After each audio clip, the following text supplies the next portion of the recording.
you for tuning in to the Postmodern Realities Podcast, brought to you by the Christian Research Institute and the Christian Research Journal. I'm Melanie Cogdill, Managing Editor of the Christian Research Journal. It's April 2023, and you're listening to episode 336, which is a conversation about the 2nd century Christian philosopher and apologist, Athenagoras of Athens. On this episode, I'm joined by Dr. Louis Markos, who is professor in English and scholar in residence at Houston Christian University. He holds the Robert H. Ray Chair in Humanities. His 25 books include his book, Ancient Voices, an Insider's Look at the Early Church, which was published in 2022. Lou has written an online feature article for the Christian Research Journal, and it's called Athenagoras of Athens, and you can read it for free at our website, equip.org. Lou, it's good to have you on the podcast again. Thanks, Melanie. It's great to be back.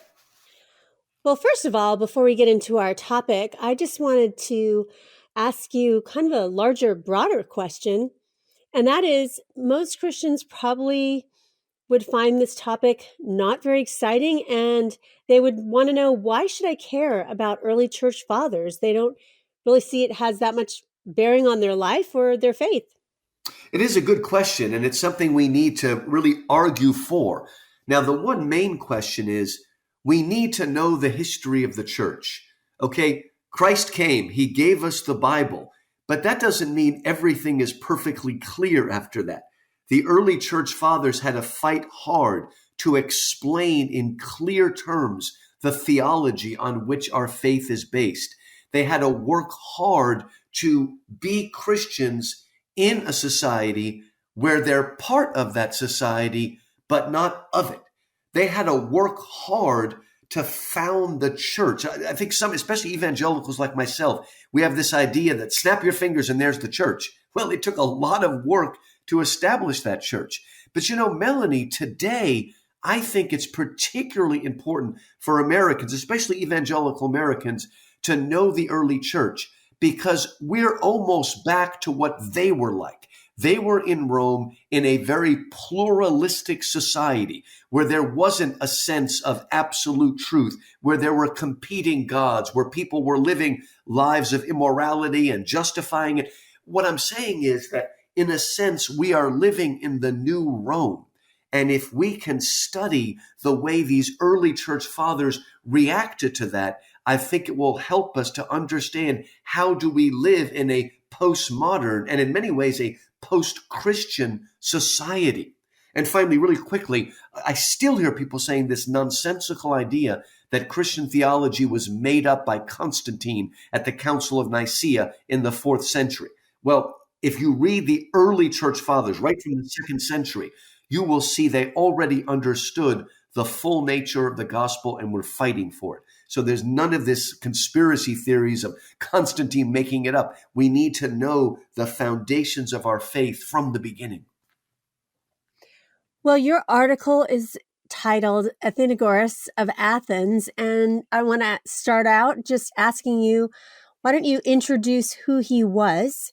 As I noted, he lived in the 2nd century and he was a church father, but exactly who was he and why is he worthy of an entire article? Well, Athenagoras is the third of 3 great early 2nd century AD apologists. An apologist is someone who makes a defense of the Christian faith. In many ways, the Christian Research Journal is very much an apologetical magazine. It's helping us to defend the faith, what it means, how do we answer questions. These 3, Athenagoras is the one we're focusing on, but he was preceded by a guy named Aristides and another one named Justin Martyr. And all 3 of these men, we often put them together because all 3 of them were not Jews. They were Greek pagan philosophers.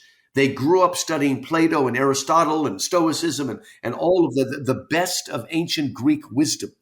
And yet they were converted to Christianity, very much so because of the wisdom of the teaching of Christ, but also because of the moral lives they saw the Christians leading. And Athenagoras is important because, again, here is someone with a full Greco-Roman education. He comes to Christ. Here's why we need to learn from him, Melanie, especially today. We need to learn from him because when he became a Christian, he didn't say, okay, I wasted the first half of my life. Let me throw out this liberal art pagan education I got and only care about the Sermon on the Mount and nothing else. He didn't do that.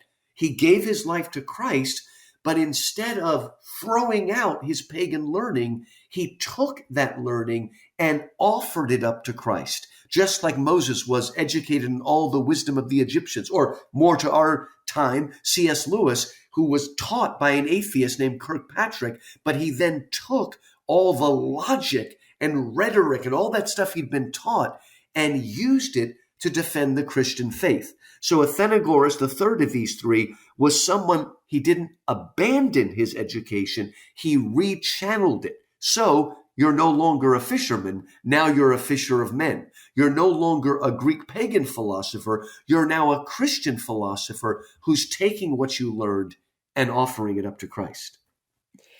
Well, you just mentioned two other people when you were introducing Athenagoras of Athens, and you mentioned Justin Martyr and Aristides. So can you talk about who they were and maybe what does he have in common with both of them?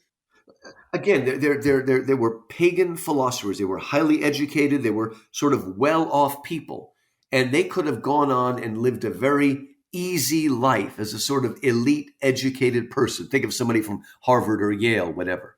But like Athenagoras, Aristides, Justin Martyr saw, it wasn't just the teachings of Christ. They saw the example, the truly moral lives of the Christians they met.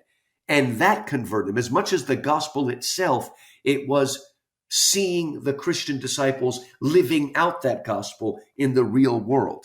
And all three of them, again, embraced the Christian faith. But like Athenagoras, they said, no, our job now is to use our pagan learning to defend the faith, particularly to defend the faith before the pagans.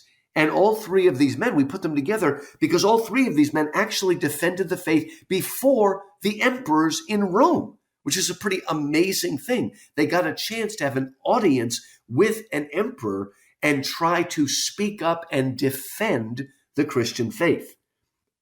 And maybe we'll talk a little bit, Melanie, about these emperors, okay? Many people know that the first emperor to persecute the church was the crazy Nero. And in the 60s AD, he's the one that blamed the Christians for the Great Fire of Rome. He's the one that martyred Peter and Paul. Then the second persecution happened in the 90s by another crazy guy named Domitian. He's the one that killed more Christians, and he most famously exiled John to the island of Patmos. So that was the real bad persecution. As we move into the second century, though, there's still persecutions, but things get a little bit better because Rome was blessed with a series of good emperors. The first one was named Nerva, then there was Trajan, then Hadrian, then Antonius Pius, and then Marcus Aurelius. Most of the second century, we had these men who were fairly noble people. Many of them had a bent towards philosophy. And although there was some persecution, most of them adopted what we would call a don't ask, don't tell policy. If you Christians will just keep quiet, we won't persecute you. But Melanie, some of your listeners may know that what caused so much pain and death for the Christian martyrs was not so much these emperors, but there was a part of Rome called emperor worship. It was part of their sort of civil religion. And everybody was supposed to take a pinch of incense and sort of throw it in the fire to pay lip service to the divine emperor. That's all they had to do. All of them had their own gods. But of course, the Christians couldn't do this. And it's amazing, Melanie. Some of these emperors, particularly Hadrian, they even tried to stop asking these Christians. Just don't ask them. I mean, if you ask them and they refuse, then you got to persecute them. But they even made a rule at one point that anybody that falsely accuses someone of being a Christian will be put to death. So they were actually trying their best. But the trouble was that it wasn't just the emperors that hated the Christians. It was the crowds. They blamed the Christians every time there was a drought or something like that. Okay, I told you those three people. Aristides actually gave a defense before Hadrian, the third of those good kings. About 25 years later, Justin Martyr, who was later martyred, hence his name, he gave a defense before Antonius Pius.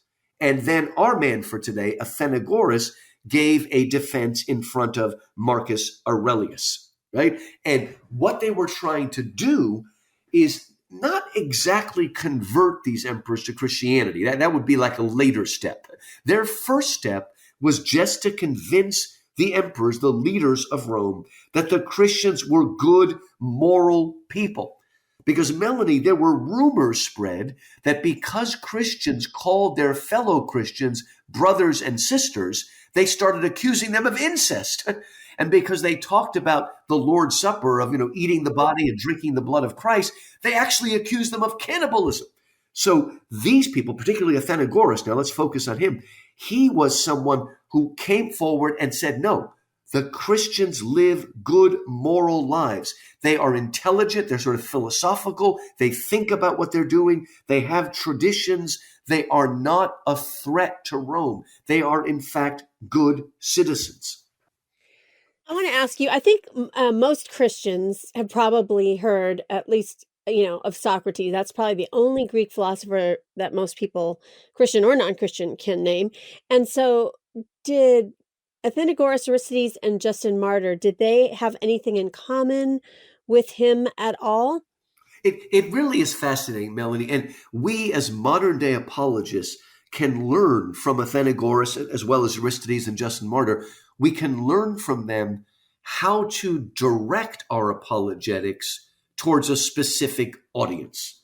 So if Athenagoras is talking to Marcus Aurelius and trying to compare himself to, I don't know, David or Moses or Abraham, that's really not going to mean much to a Greco-Roman pagan audience who are not going to know the Old Testament. And even if they did, they're not going to look up to these people. So Athenagoras and the other ones, they very wisely compared themselves in their defenses to Socrates. And they actually, remember, they were Greek pagan philosophers before they were Christians. And Socrates is in many ways the father of philosophy in the West. There were some other pre-Socratics, but Socrates is really the father of philosophy in the West. He brought together metaphysics and morality and gave us what we think of as philosophy, or at least did till it was ruined. But anyway, so the reason they held up Socrates is that they're not just making this up. They very much saw Socrates as one of the first martyrs for monotheism. Now, they're not saying that Socrates knew Yahweh, okay? He didn't know that he lacked the special revelation of the Old Testament. But when you read Socrates, particularly his apology, his defense before the Athenian jury, the Athenian assembly, he is clearly moving away from the Greek polytheistic gods who are anything but moral, and he is moving towards God. And I think we can even use a capital G sometimes in Socrates and Plato after him.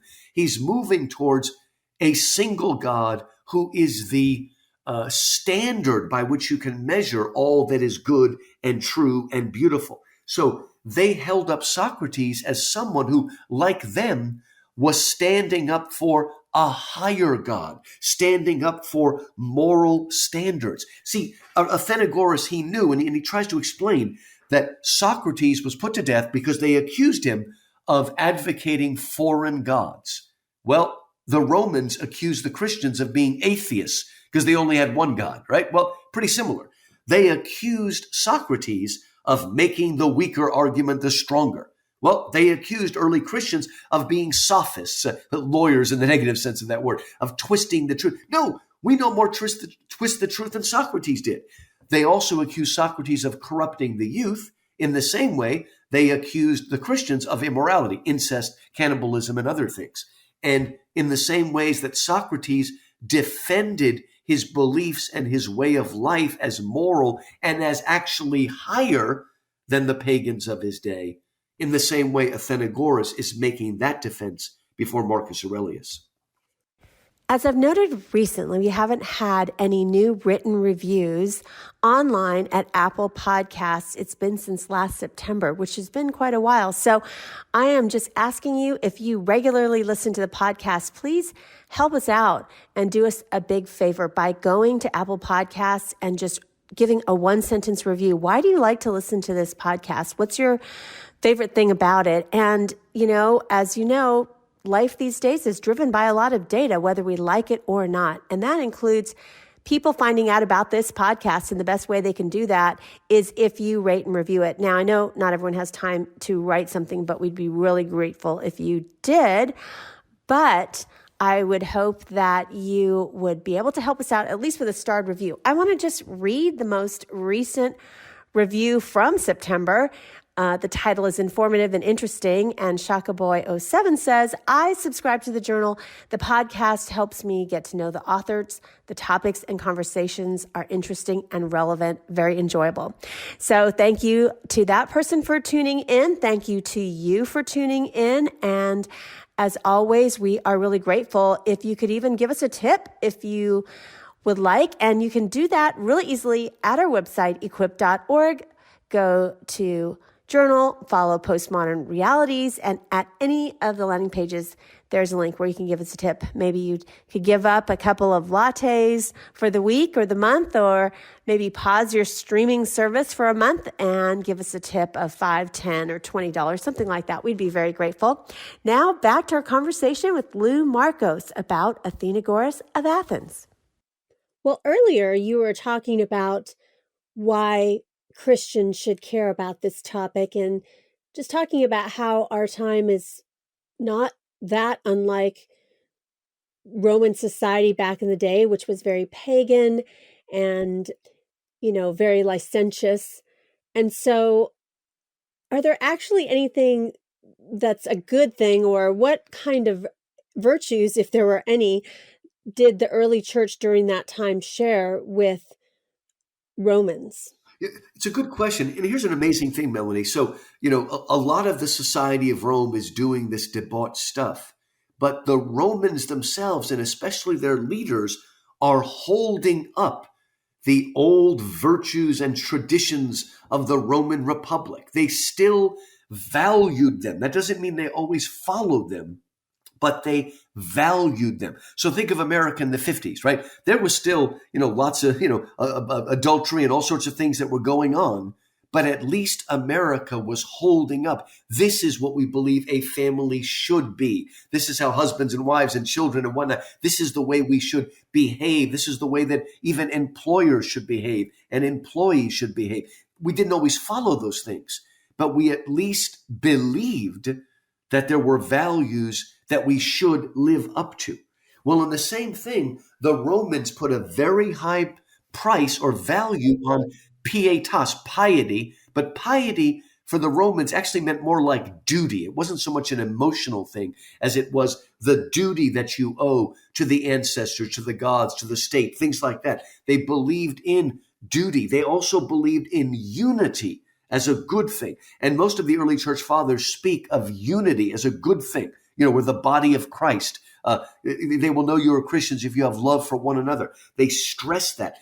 Both the Romans, at least when they were worthy of themselves, both the Romans and the Christians had a high respect for law and tradition. I get to do a lot of apologetics, and I've often found, Melanie, that if I'm talking to Asian Christians, I speak often for Koreans and Chinese and stuff, I found out that their favorite verse in the Bible is honor thy father and mother. Okay, if you want to make a direct connection between Christians and Asia, often you can say that. Well, that's what Athenagoras was saying, trying to find things that we respect, laws and traditions that we uphold. Oddly enough, the Romans also did believe in religious tolerance. It was just that darn emperor worship that was a civic religion that made things so difficult. But generally speaking, they believed in that. And finally, and speaking of China, it's amazing that the communist Chinese often persecute the Christians when the Christians are always good citizens, okay? And the early church, they were good citizens. They reminded the Romans, especially the emperors, that Jesus told them, or Jesus and also Paul, that we are supposed to respect those in authority and pray for those in authority. And they reminded them of that. And most of the early Christians did just that. They were good citizens. This is really interesting because you mentioned there was a sense in which piety in Rome was respected. So how did they, some of these good virtues, how did they square that with such, morality being so debauched? I mean, they had all kinds of sexual immorality that was, quite shocking, not unlike what we live in now. Would you say that they're in a similar situation, like where we have people who would say that they're Christians, but yet live a life of debauchery? I mean, how could they have these good, you're mentioning that they had these certain good virtues, but how did they square that with actually what their society was like? That's a good question, Melanie, and one we need to think of back then as well as today. And the thing is that just so often people say, listen to what I say, don't look at what I do.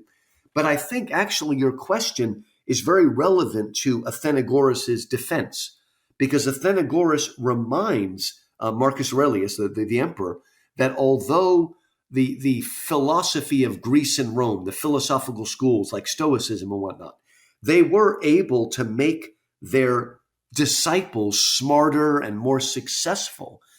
But he reminds them that that kind of wisdom does not have the power to transform the individual.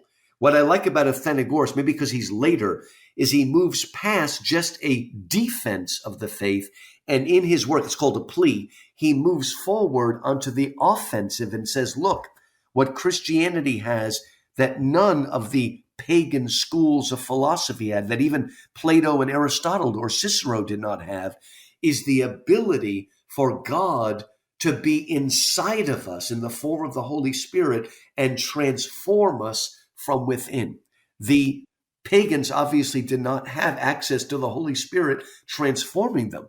But Melanie, I hate to say it, but a lot of people today that claim to be Christians but live lives that are exactly the same as the world are people that are not allowing the Holy Spirit to transform them.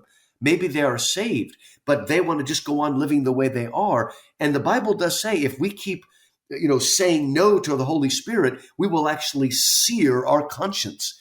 And the Spirit, I think, will just stop, right? So Athenagoras, we need to hear him today. He says it is only because the Holy Spirit is within us, transforming us from within, that the Christians, he's now saying this, were actually able to follow Jesus and literally turn the other cheek, literally pray for the enemies.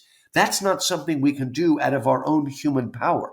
Only the Holy Spirit working through us and transforming us can do that. Another thing Athenagoras says is, all of your philosophers are sort of these elite, rich young men, which is what Athenagoras used to be himself.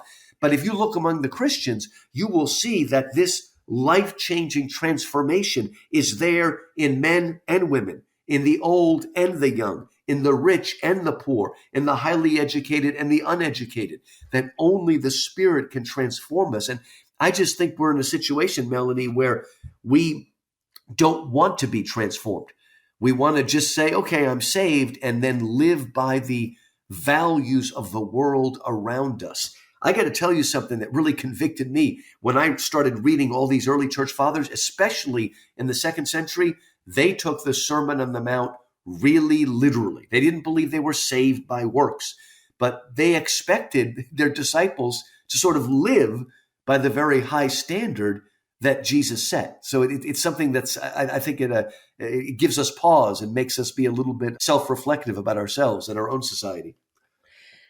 Speaking of that, I kind of, this is a little bit off the beaten path from only talking about this, but as you teach this in the university setting, especially at a Christian university, do you find that it resonates with this younger Gen Z generation? Because it seems like of all the generations, they would feel even more removed from Christians in the 2nd century, for example.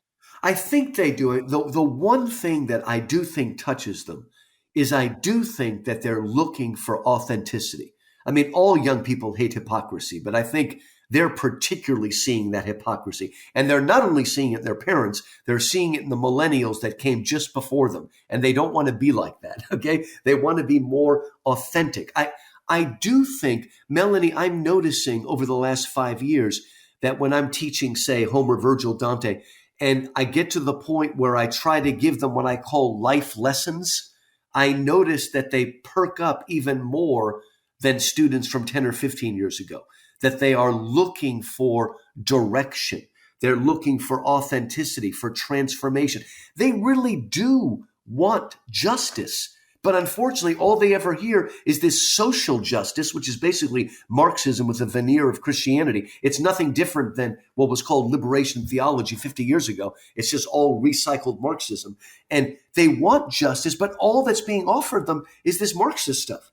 I think they're looking for a Christianity that can really change and transform and really build community. They are feeling the lack of community. Melanie, we have been lied to ever since the sexual revolution. Oh, no, the kids are fine with the divorce. That doesn't hurt them. Yes, it does. And it hurts them at whatever age they are. And they're still dealing with the brokenness and the fragmentation. And one of the things that they want to see in the early church is these people willing to give everything for Christ and willing to establish new kinds of communities that don't just fall into the same, money grubbing and things like that. So I think there's some connection. So I want to ask you now about his work specifically. So he has a work called On the Resurrection. And so can you tell us a little bit about that? Okay, so far, Melanie, we've been really looking at a work he wrote called Plea for the Christians, Plea, a plea for the Christians. That is very much an apologetic work, mostly defensive. A little bit of offense, but mostly defense. But we are so lucky to have another thing he wrote that he also presented to the pagans called On the Resurrection.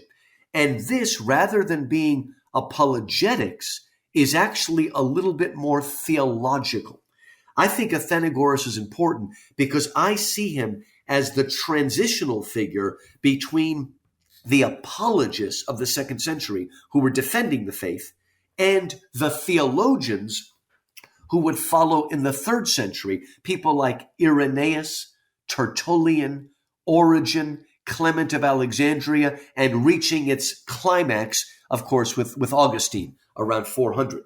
So Athenagoras is kind of the bridge between those two. He's not laying out a systematic theology as Irenaeus and Tertullian would, but he's already starting to think theologically. Let's move beyond just showing that Christians are moral and good citizens and intelligent, et cetera, et cetera. Now let's start thinking about theological issues. Let's start asking the big question.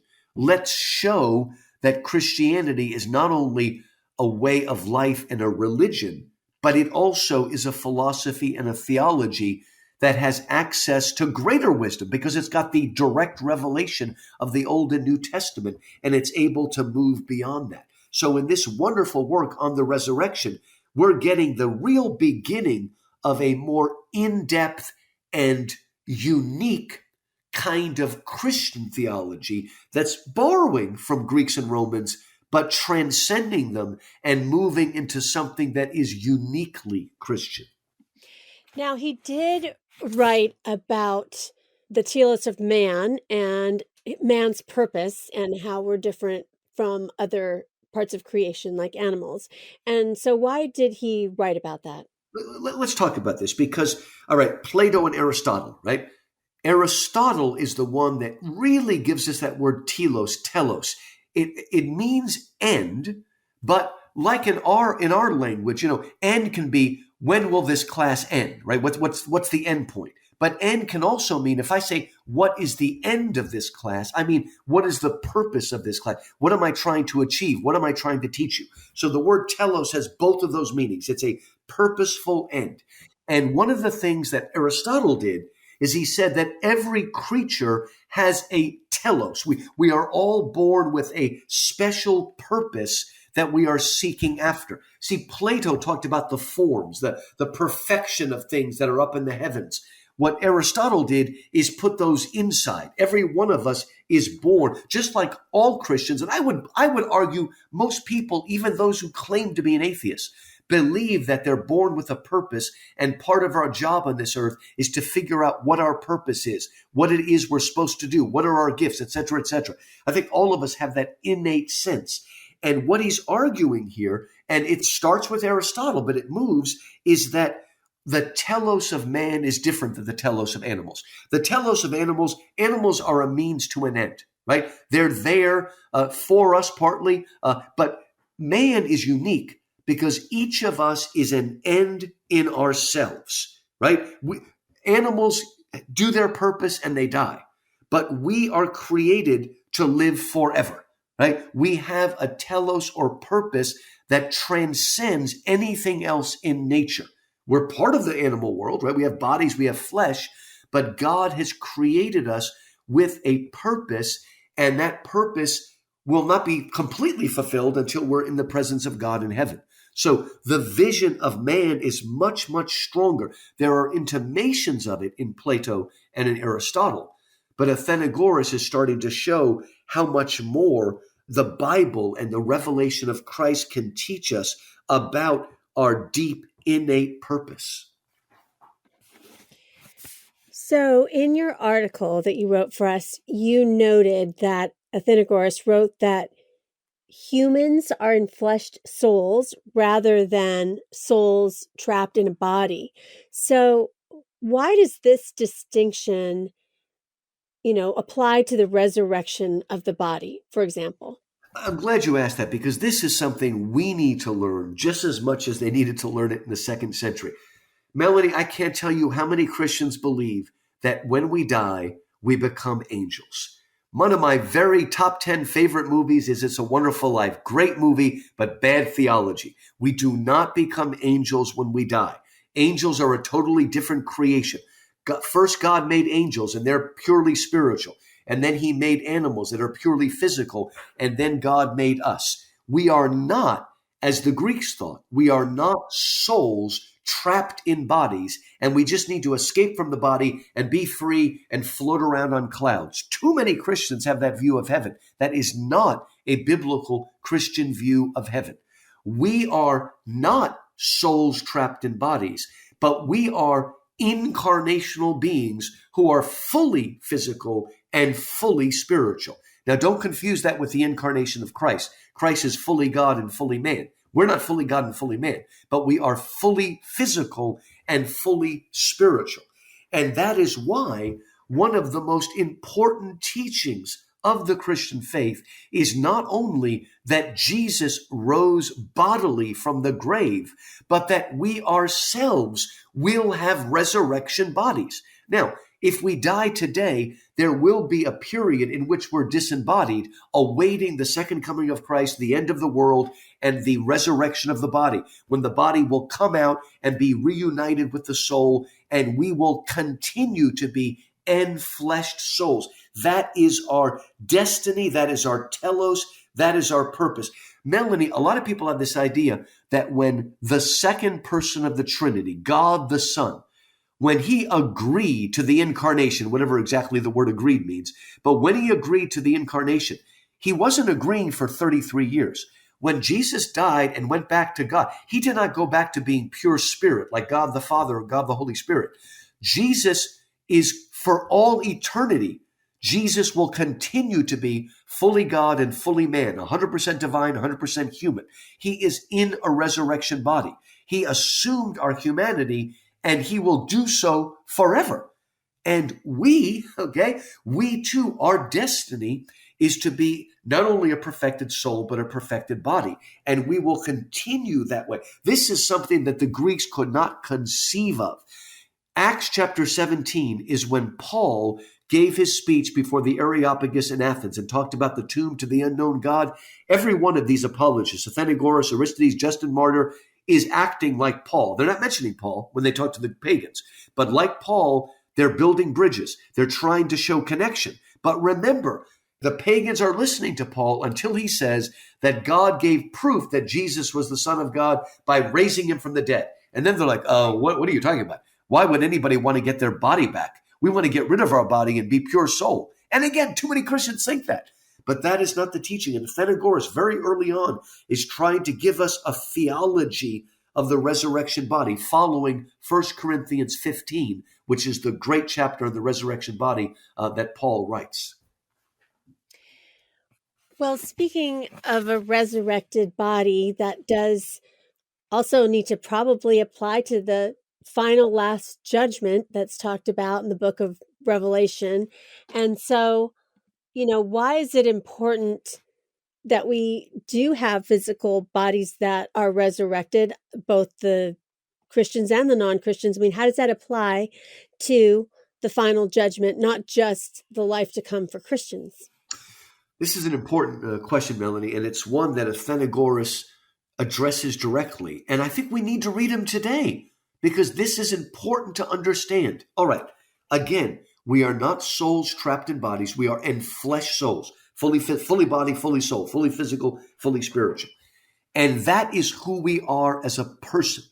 That means when we sin or we reject God or we are disobedient, it is not only our soul or only our body that does that. It is the enfleshed soul, the complex that we are, that either rejects God or accepts God.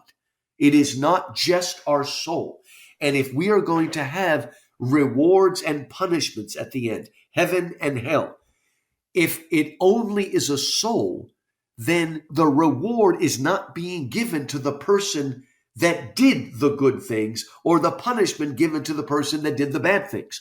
The person who acted, who reacted, who disobeyed, who obeyed, that is the enfleshed soul.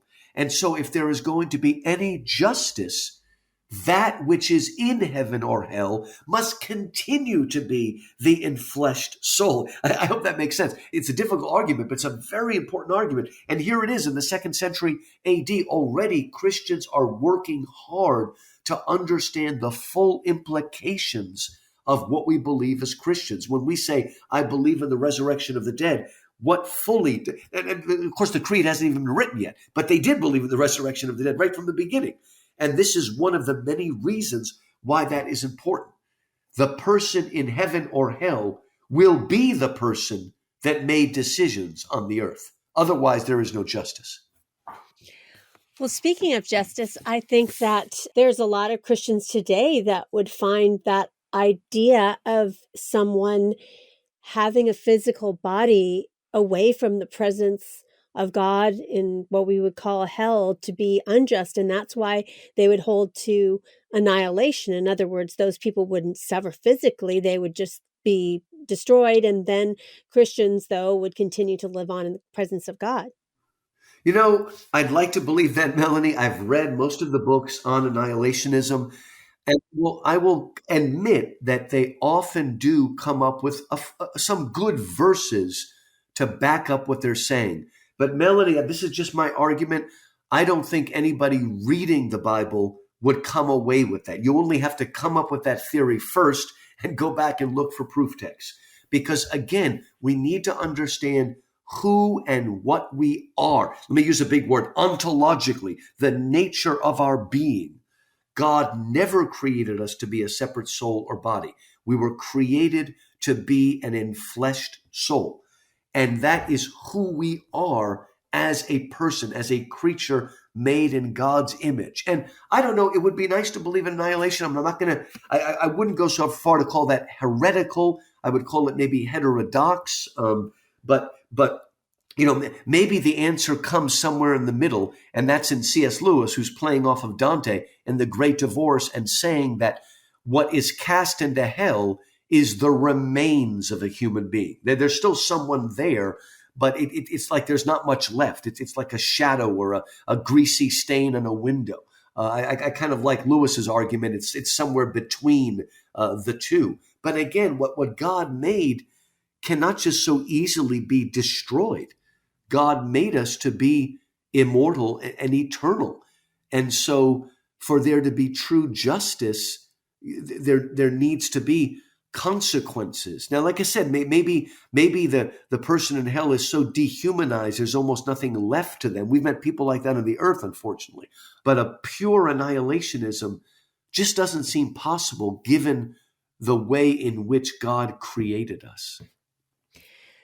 Earlier, you were talking about we were created for a purpose, and I want to ask you about this in the context of something from the Westminster Shorter Catechism. Now, I've mentioned on this podcast before, I happen to be a Reformed Presbyterian, and I do hold to the Westminster Confession and larger and shorter catechisms. And just another piece of church history, in case some of our listeners don't know, but these catechisms were written in the 1600s, 1646, around there, and by the Westminster Assembly, which was a gathering of theologians and actually members of the English Parliament, which is kind of interesting to me because I don't think any of us could imagine now any form of government gathering with theologians to talk about theology and how that would impact their culture. But in the Westminster Shorter Catechism, the most well-known question, if anyone knows any of them, is the first one. And that question is, what is the chief end of man? And the answer is, man's chief end is to glorify God and to enjoy him forever. So why does that, in the context of what we were talking about, an actual physical bodily resurrection for all people who have ever lived, how does that purpose of life really impact that doctrine of a bodily resurrection? And I will say to our listeners also is what I appreciate, especially about the Shorter Catechism, and they do have a children's version, is it was a good way for me to teach my children theology, even when they could barely talk. I would have them memorize those answers. And as they got older, there was ways for me to talk to them about it, to ask them, as teenagers, how is your life being shaped to glorify God and enjoy him? How do you wake up today and enjoy God? And so how does that work in terms of, the body and the soul together that you were talking about? That's a great question. And I say that, that is a good way to teach the children. I mean, Catholics have been doing that for, centuries and centuries, right? In fact, when the Catholic kid is confirmed, they do their catechism. They've memorized their catechism and they speak it. And I think Protestants need to use that method more often. It's a tried and true method of, what do kids do? They ask questions. They love why questions again and again and again. Okay, now, this Shorter Catechism is Protestant, right? Man's chief end is to glorify God and enjoy him forever. But I want to show you that in the 2nd century AD, Athenagoras says something like it. Here's just one sentence from his on the resurrection. He says, the final cause of an intelligent life and rational judgment is to be occupied uninterruptedly with those objects to which the natural reason is chiefly and primarily adapted, and to delight unceasingly in the contemplation of him who is God and of his decrees. That's pretty much the same thing as our chief end is to glorify God and enjoy him forever. And now, there's a word for this that actually goes back to Plato. And that is the beatific vision. The word beatific doesn't mean beautiful, it means blessed. The beatific vision, or think of the Beatitudes, blessed are those.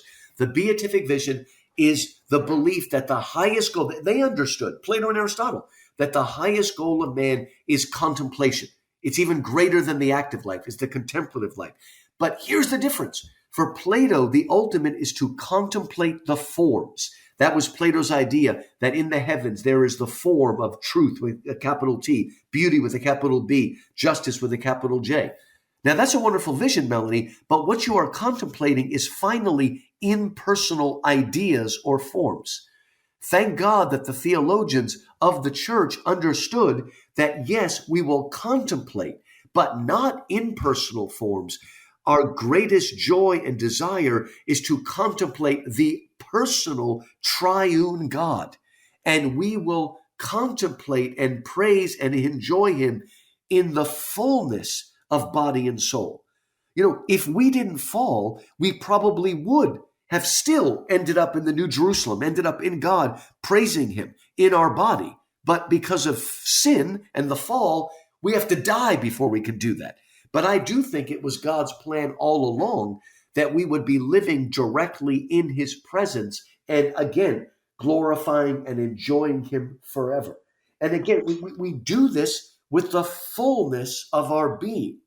But the fullness of our being is not just the soul, but the enfleshed soul. Well, now, on a much lighter note, I have a personal question for Lou. And in the past, you've told us some of the things you're going to do during the summer. But this episode, I want to ask you, what's the best place you've ever traveled to? Oh, my gosh. Well, of course, I love to go to Greece if we're talking about the world. But if we're just talking about our country, when my kids were young, we drove all over to the national parks. And I think my favorite place was Zion National Park in Utah. Just a place of unbelievable beauty. There's so much to see in our country. Get in your car, throw your kids in there, and travel around and see the beauty of our country from Yosemite all the way to Yellowstone to the Grand Canyon. But Zion was, to me, a little piece of heaven. And Zion, of course, is Jerusalem. So it was a little Jerusalem in America. I just read today that I think international travel to Europe has exploded for this coming summer. And you just mentioned one of your favorite places, if you're talking about the world, is Greece. So why don't you briefly tell our listeners what's a must-see thing? Should they go to the ruins at Athens, or what's something that they would have to do in Greece, or maybe something they should also eat in Greece that's not as good in America? First of all, you have to go to Athens. That's where most of the great stuff is. You have to see the Acropolis and all those other things. If you have more time, go north on a day trip to Delphi, where the Oracle of Delphi was. And if you have another day, go south and see the ruins of Mycenae, where Agamemnon ruled 3,200 years ago or so. There's not as much to see in Greece as in Rome. So you can do Greece in 3 or 4 days and see the most important things. And you do want to have your gyros or gyros, as we say, but try to eat, cooked food as well. Most of what we think of as Greek is their fast food, which is delicious. Okay. But they have things like pastizo and moussaka and other cook meals that you certainly want to try when you're there. Well, thanks, Lou, for being a guest again on the Postmodern Realities Podcast. Thanks. It's so great to be back. You've been listening to episode 336 of the Postmodern Realities Podcast from the Christian Research Journal. And today I had a conversation with Dr. Louis Markos of Houston Christian University. We talked about Athenagoras of Athens, and he has an article by that same title, which you can find for free at our website, equip.org. Stay connected with the Christian Research Institute and all the new content we have coming your way. The best way to do that is to head on over to our website, equip.org. There you will find thousands of free resources right at your fingertips, from articles to video to audio, and it's all for free. You'll find our podcasts hosted there, as well as the Bible Answer Man broadcast, which is hosted by CRI President Hank Hanegraaff and streams live every Monday through Friday at 6 p.m. Eastern. In addition, you don't want to miss out on subscribing to Hank Unplugged, which is the podcast of Hank Hanegraaff. And in that podcast, he has really in-depth, free-flowing, essential Christian conversations with some of the most interesting, informative, and inspirational people. And in addition, he has a new series on his podcast feed called Hank Unplugged Shorts, which Hank goes into the headlines in the mainstream media and refutes a lot of those cultural issues that we have in these short podcast episodes. And there's quite a few of them. You don't want to miss out on them. Now, if you want to find some of this at other places where it's all in one place, really subscribe to our YouTube channel. It's a great way to get all of our content there, our podcasts there, and different individual questions theologically that people have that Hank answers at our YouTube channel. Now, you might be thinking to yourself, I don't know how to subscribe to YouTube. I don't have a YouTube account. Well, actually, you might just have a YouTube account. If you have a Gmail address, you have a YouTube account. Just log into YouTube with your Gmail address and search for Bible Answer Man channel, and please become one of our subscribers. In addition, if you see that bell icon right there on our front page, please click that. And every time that we have new content, you will receive a notification that new content is up on our channel for you to be able to consume. So thank you so much for the ways in which you partner with the Christian Research Institute. We are grateful for you listening and reading and watching.